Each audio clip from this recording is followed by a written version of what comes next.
Welcome to the Creative Journey series. My name is Rosemary Geralt, and I am the founder of the Creative Journey channel on YouTube. And I am on a mission to share inspiring and creative stories. A South African rugby player, while he was celebrating his birthday, his 1-year-old son drowned in their pool at home. It's always very interesting to me when it is a famous person that everybody would know about it. But I would like to talk about autumn in 2006. The leaves were falling, it was getting cool, and a lady by the name of Marinda decided she would clean the bedroom upstairs, and her son and husband were watching television. And suddenly she started thinking about her daughter, who was almost 2, and felt that it was rather quiet. After searching the house and understanding that her little girl was not with her, and neither was she with her son, they decided to search the garden. Welcome, Marinda Bosman. Thank you so very, very much. I really appreciate you joining us today to tell your story. When we realized that Nicole was not with us, and the one thinks she's with you, and my husband thinks she's with me, I decided to go through the one part of the house and Friedel the other part, as you said, and the gate was actually latched. So whether she went outside and closed the gate herself, I don't know, because in my mind's eye, I remember it being closed. But yeah, I unfortunately found her face down in the koi pond. We don't know how long she was there for. I always thought if something was going to go wrong with your child, or if something was amiss, you would have a sixth sense. And to be honest, Rose, I didn't have anything. I didn't even think anything when Friedel said, "Where's Nicole?" I said, "No, she must be with you." In the circumstances, with both the parents there, with it being a Sunday morning and everyone's relaxed, and the gate being locked or closed at least, the pond fenced. She had swimming lessons. She could swim. Well, she had lessons for 6 months. I really didn't expect anything. So when I did find her, it was a shock, as you can imagine, and not knowing how long she was in the water for. That was the other thing. Everything goes out of your mind. Every single thought goes out of your mind. You just jump in, get her out. I can't even remember. I remember screaming and calling for everyone in the vicinity. In hindsight, it was actually funny, now that I think about it, because all the neighbors came rushing, and they thought there was a robbery. So we even had people coming with their guns.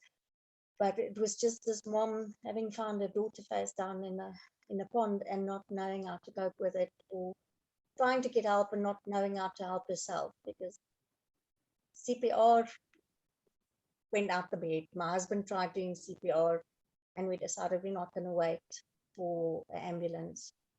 And with Sean, my oldest at that stage was 7.5. He was still upstairs watching TV. And we ran out the house with him still in the house. And I just asked one of my neighbors to please just fetch Sean. And we literally broke all the speed records to the hospital, where they worked on Nicole for about an hour and a half. To no avail.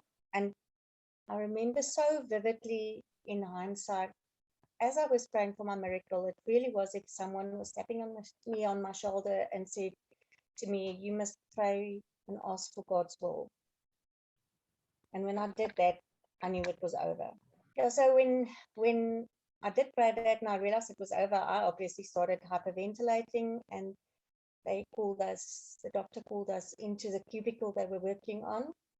I'm very grateful, because by that time, the water was very cold when we picked her up, or I jumped in to get her out. So the sensation of cold was there the whole time. So by the time they told us to come and say goodbye, because they've been working on her for a while, the little body was warm, and she really looked like she was just sleeping, despite the bugs. And I'm grateful that my last memory of her was not a cold, physical cold one, because for a while, every single sensory overloads, smells, temperature, all of that would be a reminder. And unfortunately, cold used to be a very big trigger for me. but that helped thinking of that little warm body. Yeah, and we got to say goodbye. So yeah, that was the worst day of my life, and I don't wish it on anyone. Thank you for sharing such a very sad, sad story. And yet the way you've told it is so beautiful. How long did it take you to, if you could ever use the word normalize again? My husband's a pharmacist. People tend to share their stories and their heartache with him as well. And one of the things he's picked up and always mentioned was that it's as if a marriage doesn't survive the tragedy, whether it is immigration, whether it is the loss of a child. But a lot of times after someone's child passes, their marriage dissolves.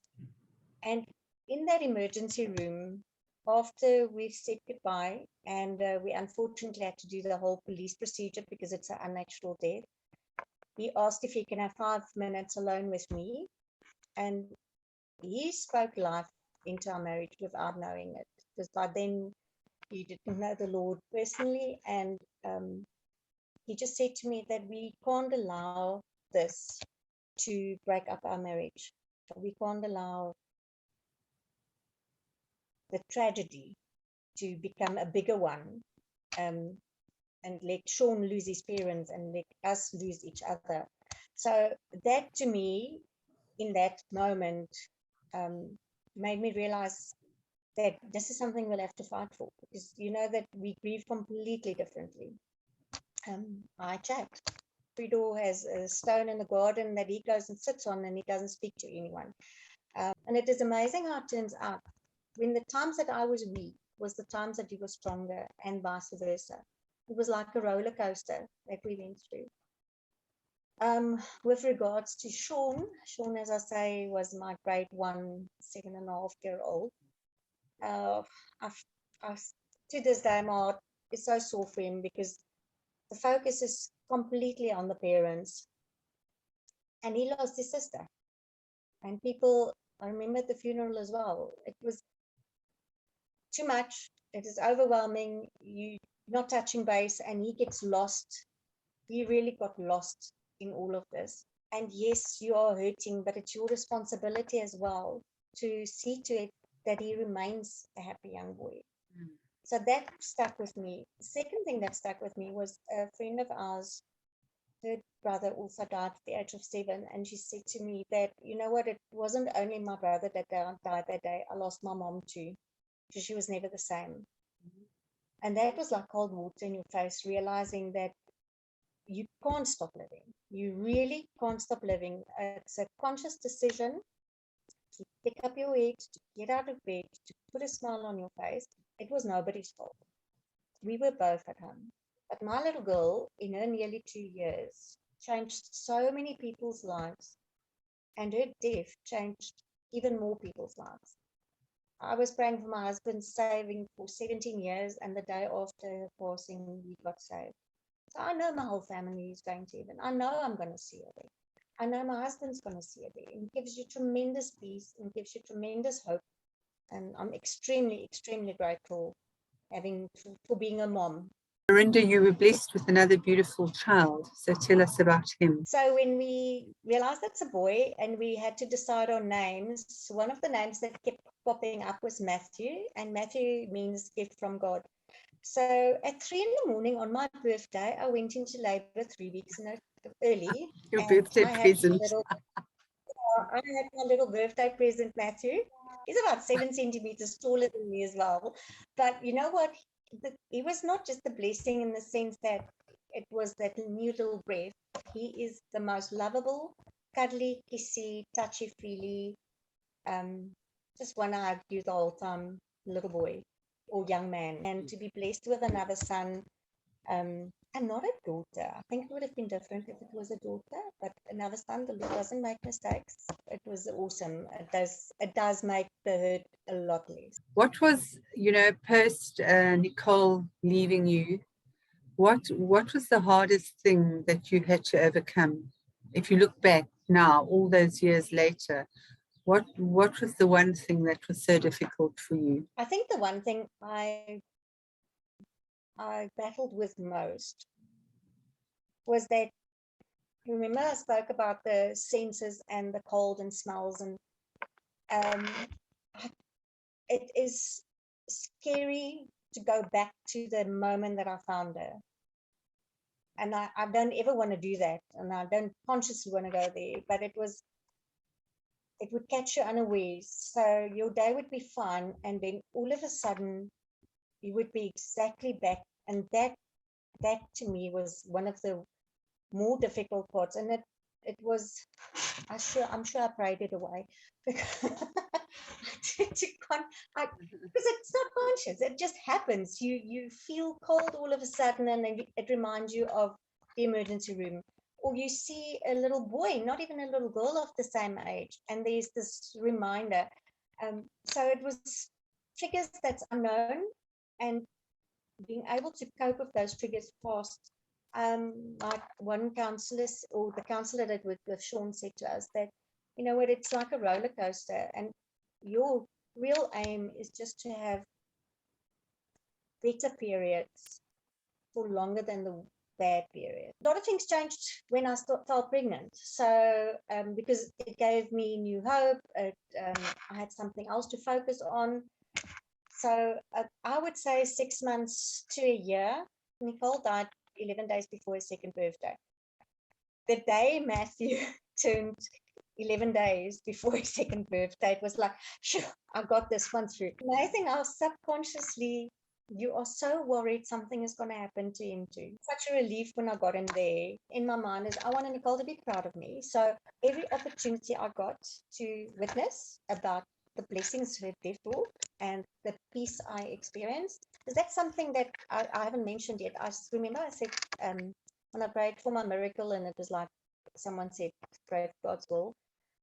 I can't tell you afterwards how much of a blessing that was, just to know that, you know what, in the big picture, this puzzle we don't see it, but it's for me to accept what happened and make the best of it, because whatever happened, this is it. I'm not going to change anything. I'm never going to get an answer of why it happened. I didn't even ask the question because I'm not going to like the answer. You know, it's difficult. Nobody knows how to handle a parent who's lost a child. Nobody knows what to say.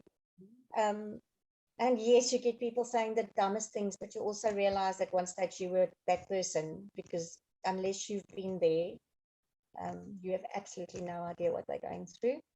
Tell me about Marinda today. I want to say that I'm a professional rep. I love being paid to visit with friends, because that's how I regard it. And still a lot of them are the same customers. So you know what, this is a road we've been traveling on. And as it turns out, I've unfortunately and fortunately have been in the position where I've met people along the road that has been through the same or similar. And I was able to walk a path with them and tell them what helped me. One of the things I remember was writing in a notebook, writing letters to Nicole. All the things I wanted to say, I would write to her. I can just verbalize it, because who else am I going to say it to? We were blessed. I was blessed that some of the what happened to me, I could help the people, because I needed someone to tell me I'm going to be okay again. And the only one that could do that was a friend of mine who had a stillborn. And knowing that if she can go on, I can go on. Still happily married, 26 years. So I'm so grateful my husband's life. We've had a tremendous year, in the sense that we nearly lost him in March. He had a heart attack. And very grateful that we got him to the hospital in time. Our little Sean, that was 7.5, is now turning 23. And he's a final year student at Tux. Doing BCom supply chain management, very handsome young man, dating a very nice girl for the last few years. Then Matthew, grade 8 this year. I work in the mental health industry, and you know what? There's nothing wrong with asking for help and getting people to support you and teach you coping skills, and teach you life skills, and teach you how to cope with anxiety. Somebody who's listening to this channel, who's maybe been through the same thing and hasn't got help from anyone, would you be open to have a conversation with them? And if so, how do they get hold of you? You're welcome to use my cell phone number if they want to send a WhatsApp, and then we can communicate when it's a time that suits both of us. I just want to salute you for how you've seen the positive in life and how you've survived that, and then nearly losing your husband, and now you've got him back. And well done, you know, as a believer and a strong woman, for not listening to that fear that is running at the back of our mind all the time. So you conquered that. Ladies and gentlemen, that was the inspirational, amazing, strong woman, Marinda Bosman. Thank you so much, Marinda. Rose, it really was a privilege, and my heart beats for everyone going through this, but you know what, there's always hope, absolutely always hope. Thank you, Rose. Bye-bye.